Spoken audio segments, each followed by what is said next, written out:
The Minpins by Roald Dahl.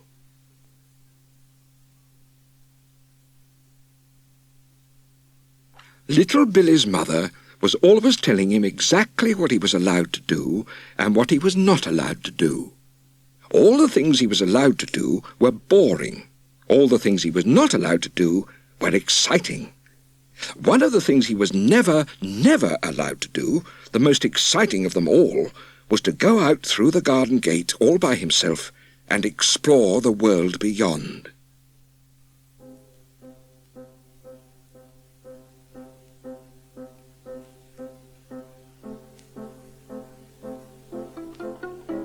On this sunny summer afternoon, little Billy was kneeling on a chair in the living room, gazing out through the window at the wonderful world beyond. His mother was in the kitchen doing the ironing, and although the door was open, she couldn't see him. Every now and again his mother would call out to him, saying, "Little Billy, what are you up to in there?" And little Billy would always call back and say, "I'm being good, Mummy." But little Billy was awfully tired of being good. Through the window, not so very far away, he could see the big, black, secret wood that was called the Forest of Sin. It was something he had always longed to explore. His mother had told him that even grown-ups were frightened of going into the Forest of Sin. She recited a poem to him that was well known in the district. It went like this: "Beware, beware the forest of sin. None come out, but many go in." "Why don't they come out?" little Billy asked her. "What happens to them in the wood?" "That wood," his mother said, "is full of the most bloodthirsty wild beasts in the world." "You mean tigers and lions?" little Billy asked. "Much worse than that," his mother said. "What's worse than tigers and lions, Mummy?" "Wang-doodles are worse," his mother said, "and hornswogglers, and snozwanglers, and vermicious canids, and worst of all is the terrible, blood-suckling, tooth-pluckling, stone-chuckling spittler. There's one of them in there, too." "A spittler, Mummy?" "Of course. And when the spittler chases after you, he blows clouds of hot smoke out of his nose." "Would he eat me up?" little Billy asked. "In one gulp," his mother said. Little Billy did not believe a word of this. He guessed his mother was making it all up just to frighten him and to stop him ever going out of the house alone. And now little Billy was kneeling on the chair, gazing with longing through the window at the famous Forest of Sin. "Little Billy," his mother called out from the kitchen, "what are you doing?" "I'm being good, Mummy," little Billy called back. Just then, a funny thing happened. Little Billy began to hear somebody whispering in his ear. He knew exactly who it was. It was the devil. The devil always started whispering to him when he was especially bored. "It would be easy," the devil was whispering, "to climb out through that window. No one would see you, and in a jiffy you would be in the garden, and in another jiffy you would be through the front gate, and in yet another jiffy you would be exploring the marvelous Forest of Sin, all by yourself. It is a super place. Do not believe one word of what your mother says about wang-doodles and hornswogglers and snozwanglers and vermicious canids. and the terrible blood-suckling, tooth-pluckling, stone-chuckling spittler. There are no such things. "What is in there?" Little Billy whispered. "Wild strawberries," the devil whispered back. "The whole floor of the forest is carpeted with wild strawberries, every one of them luscious and red and juicy ripe. Go and see for yourself." These were the words the devil whispered softly into Little Billy's ear on that sunny summer afternoon. The next moment, Little Billy had opened the window and was climbing out. In a jiffy, he had dropped silently onto the flower bed below. In another jiffy, he was out through the garden gate. And in yet another jiffy, he was standing on the very edge of the great, big, dark forest of sin. He had made it. He had got there. And now the forest was all his to explore. Was he nervous? What? Who said anything about being nervous? Hornswogglers, vermicious canids, what sort of rubbish was that? Little Billy hesitated. "I'm not nervous," he said. "I'm not in the least bit nervous. Not me." Very, very slowly, he walked forward into the great forest. Giant trees were soon surrounding him on all sides, and their branches made an almost solid roof high above his head, blotting out the sky. Here and there, little shafts of sunlight shone through gaps in the roof. There was not a sound anywhere. It was like being among the dead men in an enormous, empty, green cathedral. When he had ventured some distance into the forest, Little Billy stopped and stood quite still, listening. He could hear nothing. Nothing at all. There was absolute silence. Or was there? Hold on, just 1 second. What was that?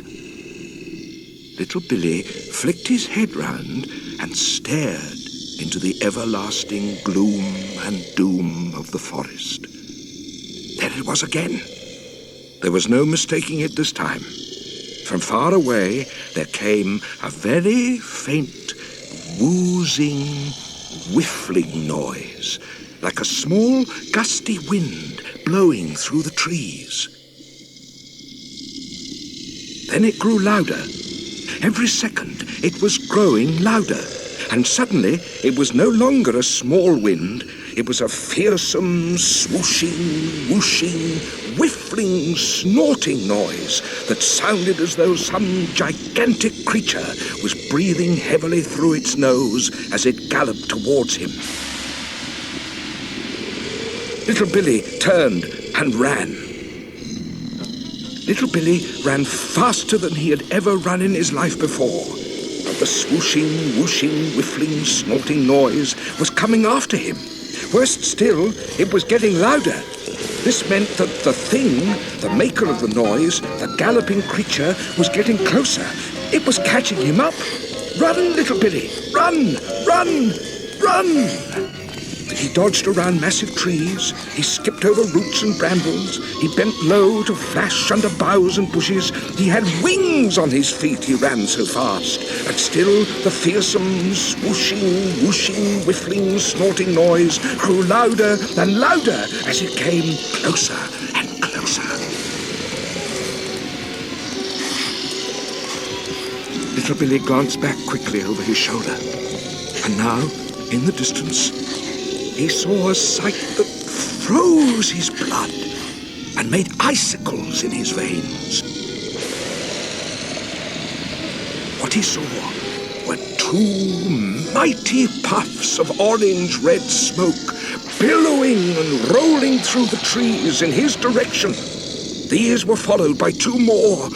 Whoosh, whoosh, and then two more. Whoosh, whoosh. They must surely be coming, little Billy told himself, from the two nose holes of some galloping, panting beast that had smelled him out and was coming after him. His mother's words began thrumming once again in his head. Beware, beware, the forest of sin. None come out, but many go in. It's the Spittler, for sure, little Billy cried out. Mummy said the Spittler blows smoke when it chases you. This one is blowing smoke. It's the terrible, blood-suckling, tooth-pluckling, stone-chuckling Spittler. And soon it will catch me up, and I'll be blood-suckled and tooth-pluckled and stone-chuckled and chewed up into tiny pieces. And then the Spittler will spit me out in a cloud of smoke, and that will be the end of me. Little Billy was running with the speed of an arrow. But each time he glanced back over his shoulder, the puffs of orange, red, smoky breath had gotten closer. They were so close now, he could feel the wind of them on the back of his neck, and the noise.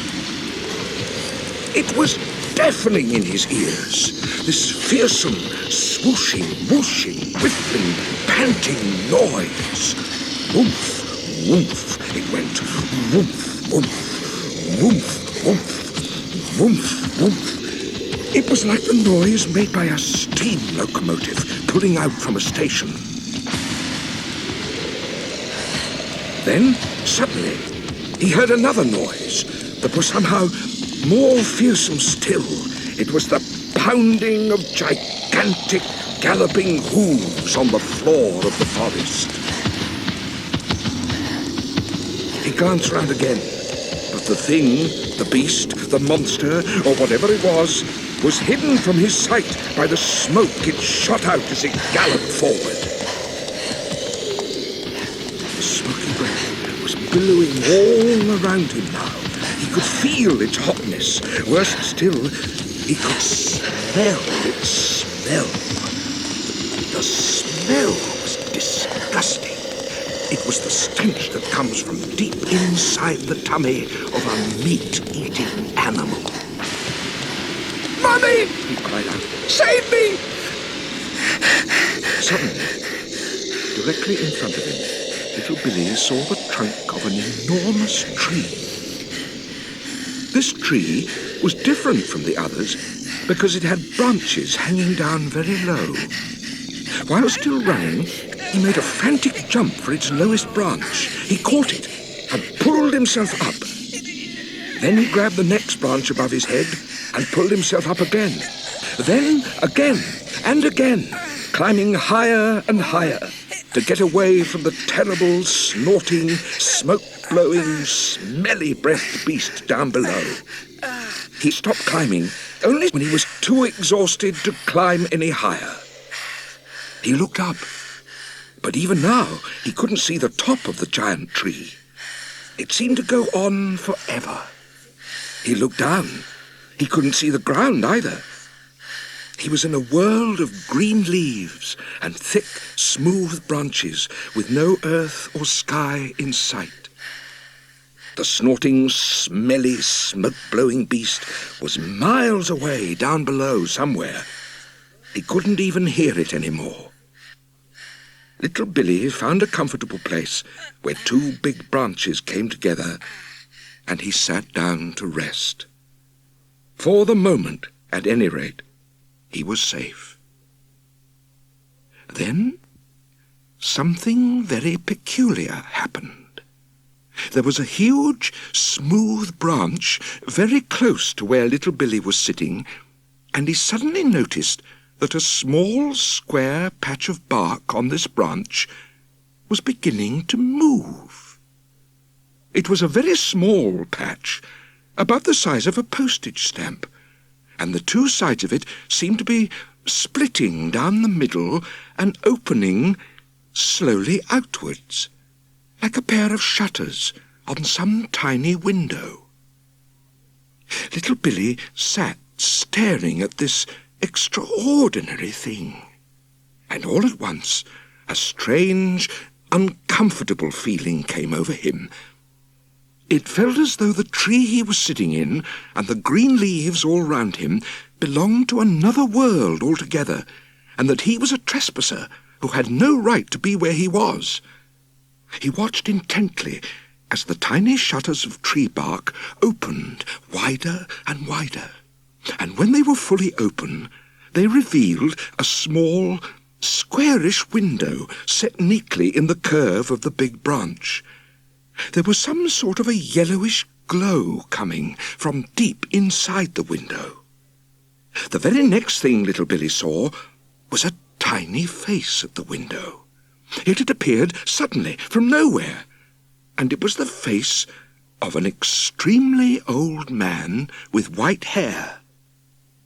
Little Billy could see this clearly, despite the fact that the whole of the tiny man's head was no larger than a pea. This ancient miniature face was staring straight at little Billy with the most severe expression on it. The skin on the face was deeply wrinkled all over, but the eyes were as bright as 2 stars. Now, something even more peculiar began to happen. All around him, not only on the huge main trunk of the tree, but also on all the big branches that grew out of it, other tiny windows were opening, and tiny faces were peering out. Some of these faces belonged to men, and others were clearly women. Here and there, the head of a child was seen peering over a windowsill. The heads of these children were no larger than the heads of matchsticks. In the end, there must have been more than 20 small windows all around where little Billy was sitting, and from each window these amazing little faces were peering out. No sound came from any of the watchers. The faces were silent, unmoving, almost ghost-like. Now the tiny old man in the window nearest to Billy seemed to be saying something, but his voice was so soft and whispery, little Billy had to lean right up close to catch his words. "You're in a bit of a twizzler, aren't you?" the voice was saying. "You can't go down again, because if you do, you'll be guzzled up at once. But you can't possibly sit up here forever, either." I know, little Billy gasped. "Don't shout," the tiny man said. "I'm not shouting," little Billy said. "Talk softer," the tiny man said. "If you talk too loud, your voice will blow me away." But who are you?" little Billy asked, taking care to speak very softly this time. "We are the Minpins," the tiny man said, "and we own this wood. I shall come closer. Then you will hear me better." The old Minpin climbed out of his window and walked straight down the big, steeply sloping branch, then up another branch, until he found a place only a few inches from little Billy's face. It was amazing to see him walking up and down these almost vertical branches without the slightest trouble. It was like seeing someone walking up and down a wall. "How on earth do you do that?" little Billy asked. "Suction boots," the Minpin said. "We all wear them. You can't live in trees without suction boots." On his feet, he was wearing tiny green boots, rather like miniature wellies. His clothes were curiously old-fashioned, mostly brown and black, the sort of thing people wore 200 or 300 years ago. Suddenly, all the other Minpins, men, women and children, were climbing out of their windows and making their ways towards little Billy. Their suction boots seemed to allow them to walk up and down the steepest branches with the greatest ease, and some were even walking upside down, underneath the branches. All of them were wearing these old-fashioned clothes from hundreds of years ago, and several had on very peculiar hats and bonnets. They stood or sat in groups on all the branches around little Billy, staring at him as though he was someone from outer space. But do all of you actually live inside this tree? Little Billy asked. The old Minpin said, All the trees in this forest are hollow. Not just this one, but all of them. And inside them, thousands and thousands of Minpins are living. These great trees are filled with rooms and staircases, not just in the big main trunk, but in most of the other branches as well. This is a Minpin forest, and it's not the only one in England. Could I peep inside? Little Billy said. Of course, the old Minpin said. Put your eye close to that window. He pointed to the one he had just come out of. Little Billy shifted his position and placed one eye right up against the square hole that was no bigger than a postage stamp. What he now saw was quite marvellous. He saw a room that was lit by a pale yellow light of some sort, and it was furnished with beautifully made miniature chairs and a table. To one side was a four-poster bed. It was like one of the rooms little Billy had once seen in the Queen's doll's house at Windsor Castle. It's beautiful, little Billy said. Are they all as lovely as this one? Most are smaller, the old Minpin said. This one is very grand, because I am the ruler of this tree. My name is Don Minnie. What is yours? Mine is Little Billy, little Billy said. Greetings, Little Billy, Don Minnie said. You are welcome to look into some of the other rooms if you wish. We are very proud of them. All the other Minpin families wanted to show little Billy their own rooms. They rushed about along the branches, calling out, "Come and see mine! Please come and see mine!" Little Billy began climbing about and peeping into the tiny windows. Through one window, he saw a bathroom, just like his own at home, only 1,000 times smaller. And through another, he saw a classroom with lots of tiny desks and a blackboard at one end. In every room, there was a stairway in one corner leading up to the room above. As little Billy went from window to window, the Minpins followed him, clustering round and smiling at his exclamations of wonder. They're all absolutely marvellous, he said. They're much nicer than our rooms at home. When the sightseeing tour was over, little Billy sat down again on a large branch and said to the whole company of Minpins, "Look, I've had a lovely time with you all, but how am I ever going to get home again? My mother'll be going crazy." "You can never get down from this tree," Don Minnie said. "I've told you that. If you're stupid enough to try, you'll be eaten up in 5 seconds. "Is it the Spittler?" little Billy asked. "Is it the terrible, blood-suckling, tooth-pluckling, stone-chuckling Spittler?" "I've never heard of any Spittler," Don Minnie said.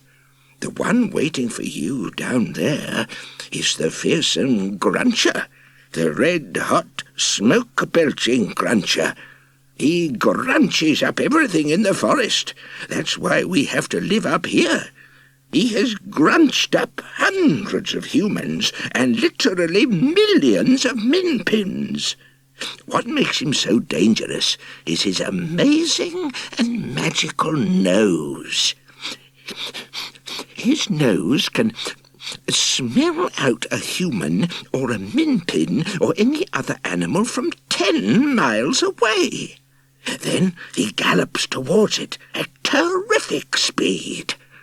He can never see anything in front of him because of all the smoke he belches out from his nose and mouth. But that doesn't bother him. His nose tells him exactly where to go. "Why does he blow out all that smoke?" Little Billy asked. "Because he's got a red-hot fire in his belly," Don Minnie said.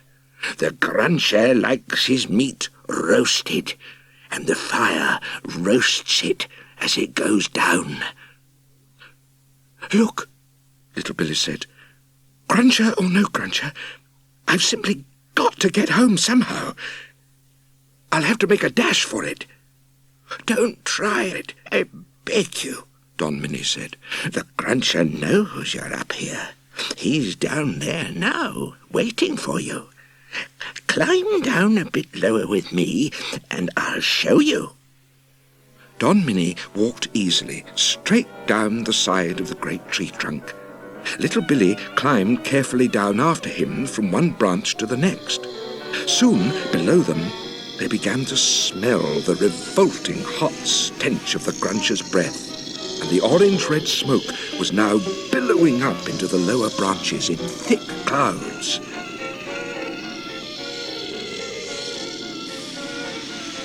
"What does he look like?" Little Billy whispered. "Nobody knows," Don Minnie answered. "He makes so much steam and smoke you can never see him. If you're behind him, you can sometimes catch a glimpse of little bits of him because all the smoke is being blown out in the front. Some Minpins say they've seen his back legs, huge and black and very hairy, shaped like lion's legs, but 10 times as big, and it is rumoured that his head is like an enormous crocodile's head, with rows and rows and rows of sharp pointed teeth. But nobody really knows. Mind you, he must have gigantic nose holes to be able to blow out all that smoke." They stayed still, listening, and they could hear the gruncher pawing the ground at the base of the tree with his giant hooves and snorting with greed.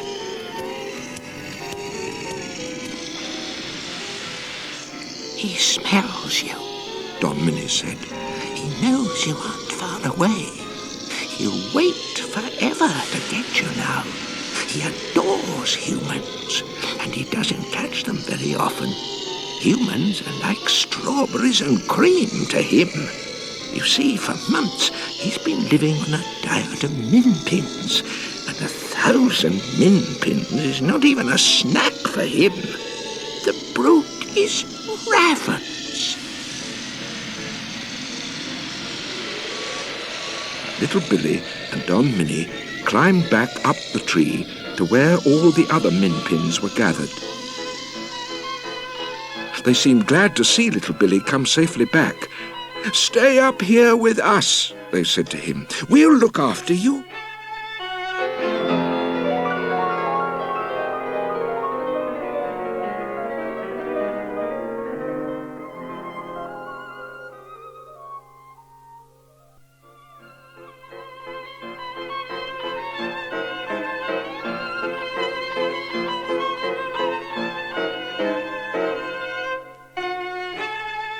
Just then, a lovely blue swallow alighted on a branch not far away, and Little Billy saw a mother Minpin and her 2 children climb quite casually onto the swallow's back.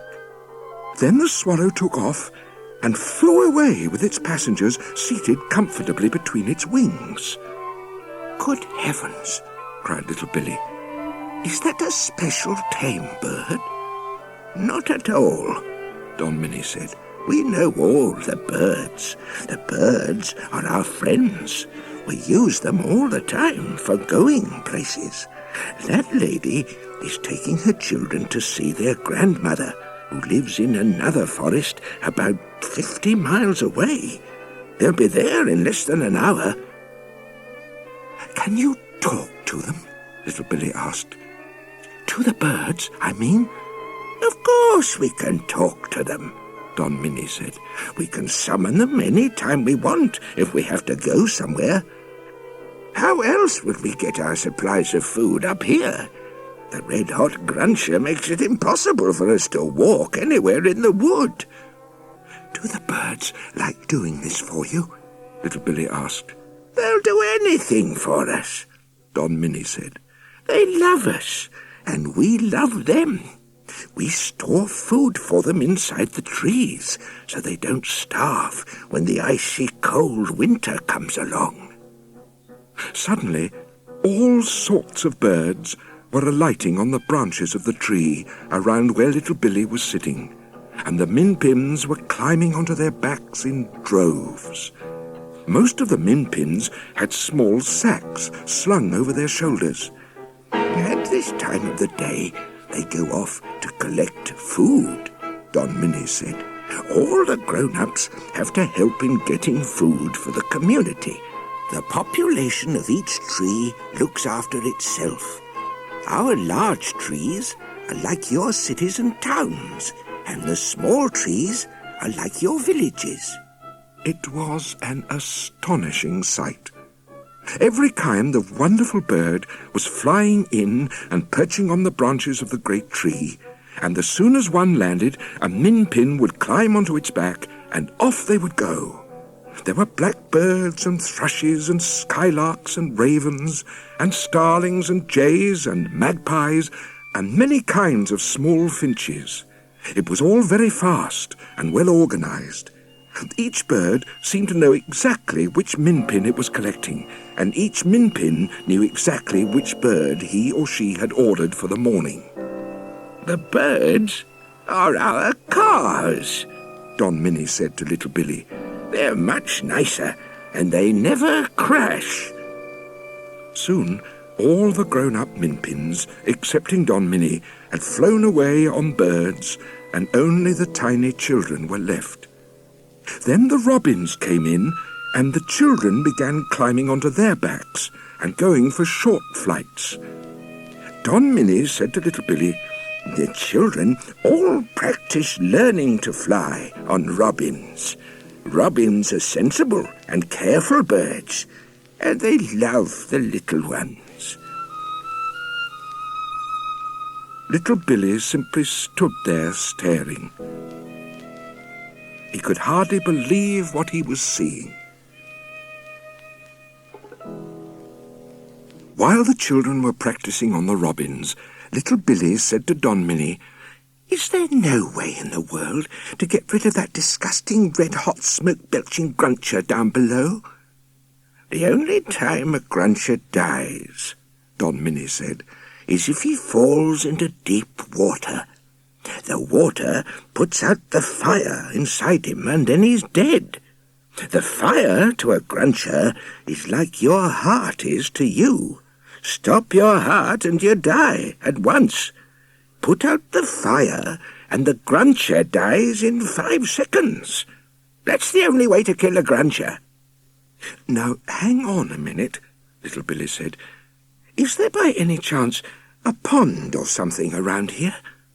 There's a big lake on the far side of the forest, Don Minnie said. But who's going to entice the gruncher into that? Not us, and certainly not you. He'd be on you before you got within 10 yards of him. But you did say the gruncher can't see in front of him because of all the clouds of smoke he blows, Little Billy said. Quite true, Don Minnie said. But how is that going to help us?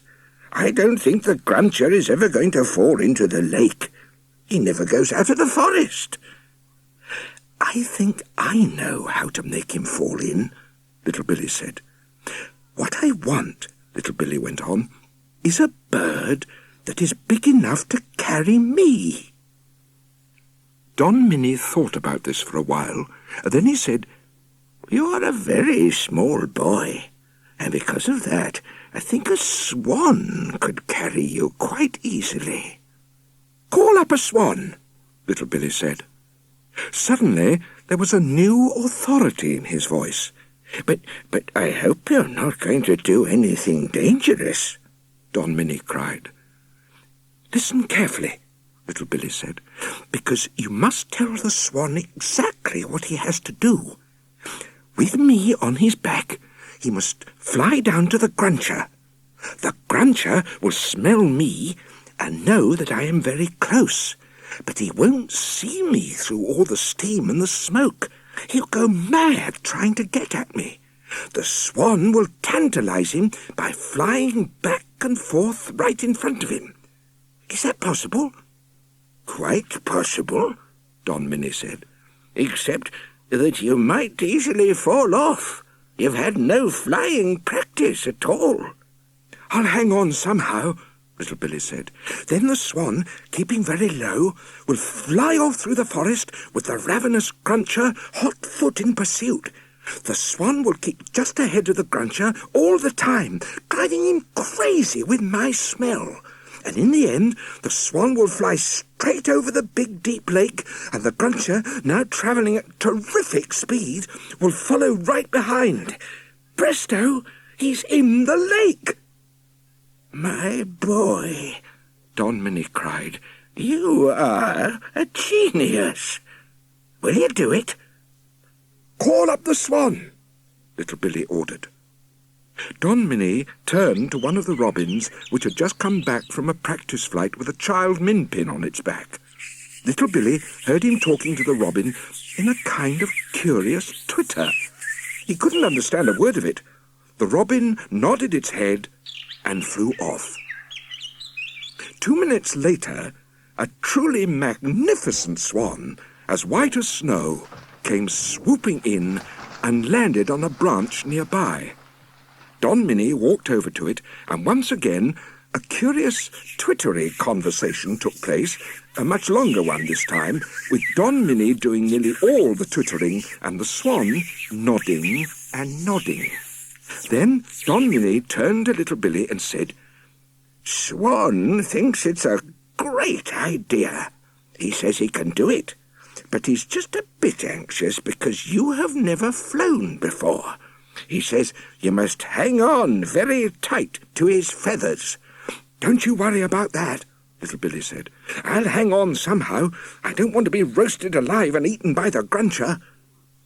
Little Billy climbed onto Swan's back. Many of the Minpins who had flown away a short while before were now returning on their birds. Their tiny sacks were bulging. They stood around on the branches, staring in wonder at the sight of this small human preparing to take off on Swan. Goodbye, Little Billy, they called out. Good luck, good luck. And with that, the great swan spread its wings and glided gently downward through the many branches of the big tree. Little Billy hung on tight. Oh, it was thrilling to be flying on the back of this great swan. It was wonderful to be up in the air and to feel the air swishing past his face. He hung on very tightly to Swan's feathers. And suddenly, there it was, just below them, the huge billow of orange-red smoke and steam coming from the nostrils of the awesome gruncher. The smoke enveloped the beast completely, and yet through the smoke, as they got very close, Little Billy could just make out the enormous black shadow of some hairy monster. The snorting grew louder, and as the brute got more and more excited by the nearness of the delicious Little Billy's smell, the smoke began coming out faster and faster. Woof, woof. Woof, woof, woof, woof.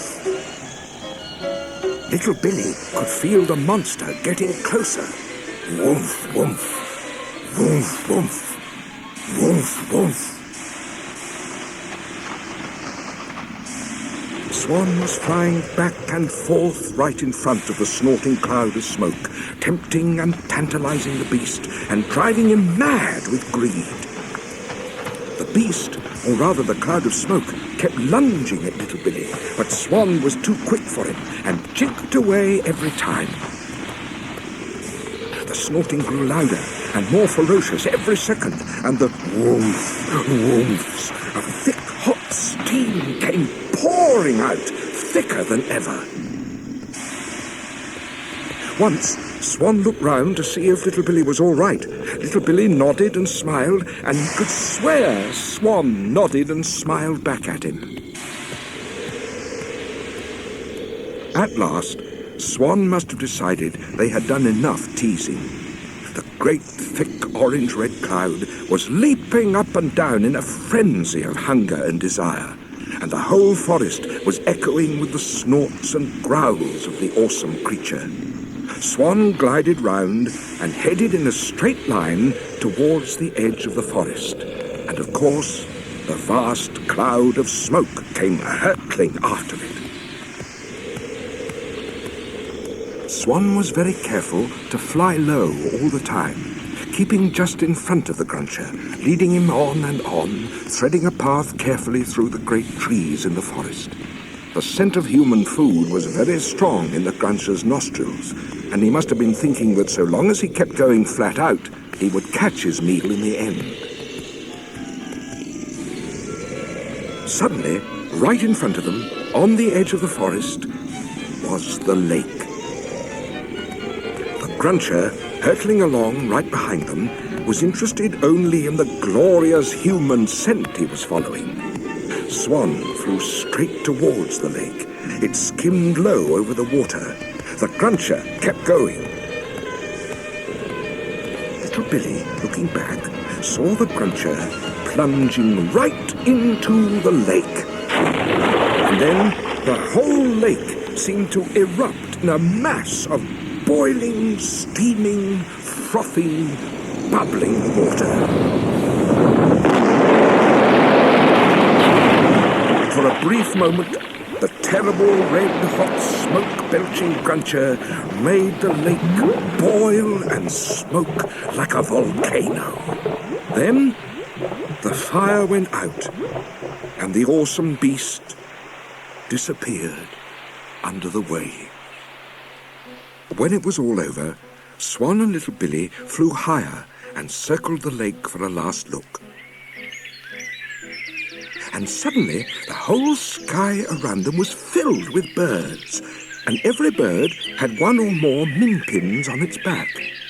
Little Billy recognized Don Minnie riding on a fine jay, and he was waving and cheering as he flew alongside them. It seemed that all the other Minpins from the big tree had turned up as well to witness the great victory over the dreaded gruncher. Every kind of bird was circling around little Billy and Swan, and the Minpins on their backs were waving and clapping and shouting with joy. Little Billy waved back and laughed and thought how wonderful it all was. Then, led by Swan, all the birds and the Minpins returned to the home tree. Back in the tree, there was a tremendous celebration for little Billy's victory over the dreaded gruncher. Minpins from all over the forest had flown in on their birds to cheer the young hero, and all the branches and twigs of the great tree were crowded with tiny people. When the cheers and the clapping had died down at last, Don Minnie stood up to make a speech. "Minpins of the forest," he cried, raising his small voice so that it could be heard all over the tree. "The murderous gruncher, who has gobbled up so many thousands of us Minpins, has gone forever. The forest floor is safe at last for us to walk on. So now we can all go down to pick blackberries and winkleberries and puckleberries and muckleberries and twinkleberries and snozberries to our heart's content, and our children can play among the wild flowers and the roots all day long." Don Minnie paused and turned his eyes upon little Billy, who was sitting on a branch not far away. "But, ladies and gentlemen," he went on, Who is it we have to thank for this great blessing that has come upon us? Who is the saviour of the Minpins?" Don Minnie paused again. The Minpins in their thousands sat listening intently. "Our saviour," he cried out, "our hero, our wonder boy is, as you already know, our human visitor, Little Billy." Cheers and shouts of hooray for Little Billy from the crowd. Don Minnie now turned and spoke directly to Little Billy. "You, my boy, have done a wonderful thing for us, and in return we wish to do something for you. I have had a word with Swan, and he has agreed to become your personal private aeroplane for just as long as you remain small enough to fly on his back." More cheers and clapping and shouts of, "Good old Swan! What a great idea!" "However," Don Minnie continued, still addressing Little Billy, "you cannot go flying around all over the place on Swan's back in full daylight. Some human would be bound to see you, and then the secret would be out, and you would be forced to tell your people all about us. That must never happen. If it did, crowds of enormous humans would come clumping all over our beloved forest to look for Minpins, and our quiet homeland would be ruined." "I'll never tell a soul," Little Billy cried out. "Even so," Don Minnie said, "we cannot risk you making daylight flights. But every night, after the light in your bedroom has been switched off, Swan will come to your window to see if you'd like a ride. Sometimes he will bring you back here to see us. Other times he will take you to visit places more wonderful than you could ever dream of. Would you like Swan to take you home now? I think we can risk just one more quick daylight flight." "Oh, gosh," Little Billy cried. "I'd clean forgotten about home. Mummy'll be in a panic.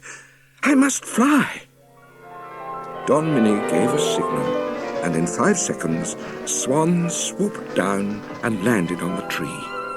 Little Billy climbed onto his back, and as the great Swan spread his wings and flew away, the whole forest, not just the tree they were in, but the whole forest from end to end, came alive with the cheering of 1,000,000 Minpins.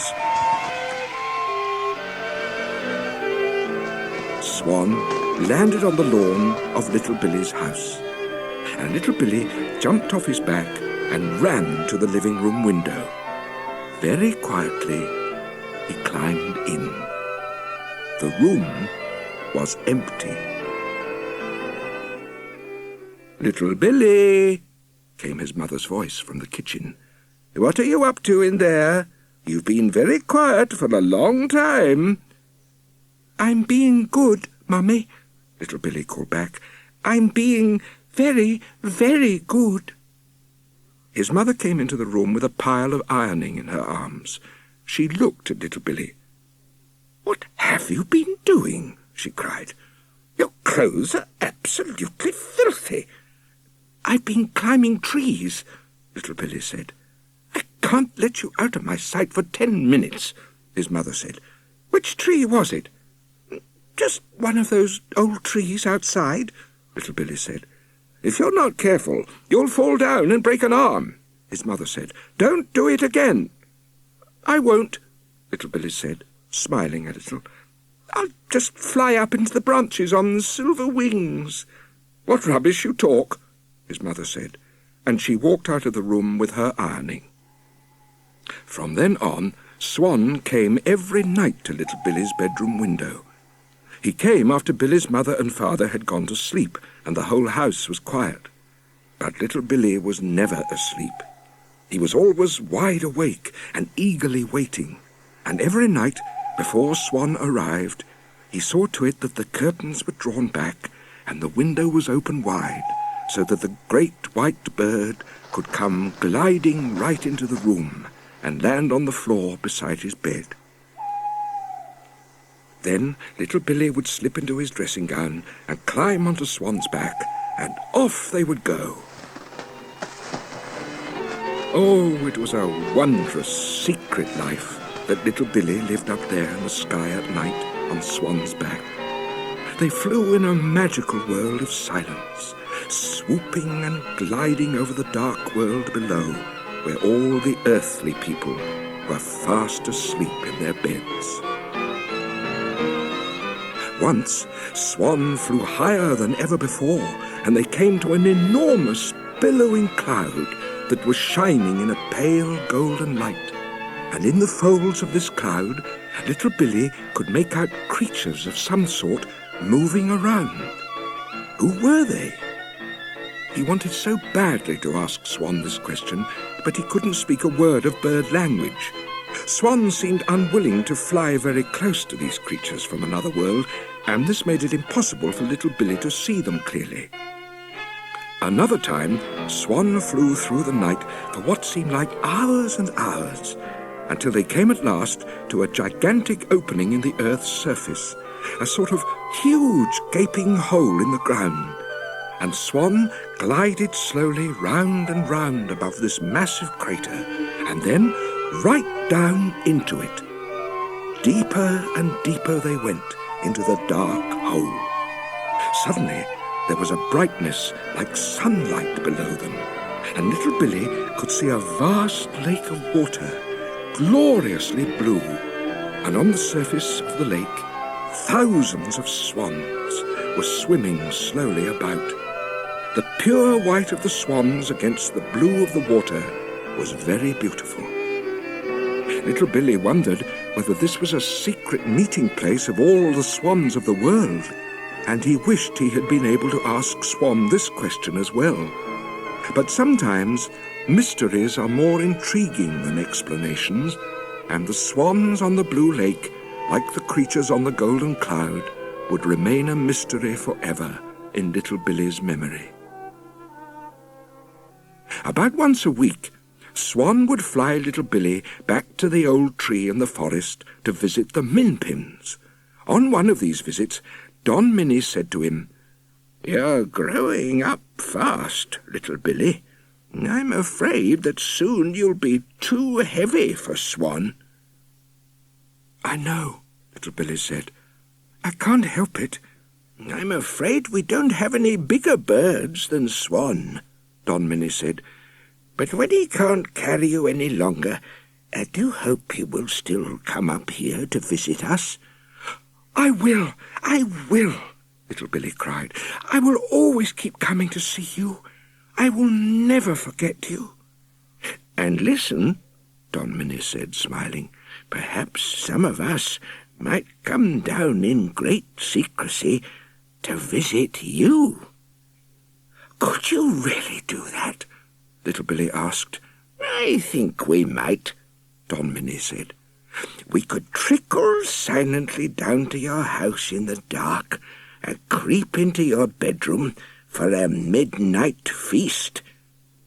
"But how would you get all the way up to my bedroom window?" little Billy asked. "Have you forgotten our suction boots?" Don Minnie said. "We'd simply walk straight up the wall of your house." "How lovely!" little Billy cried.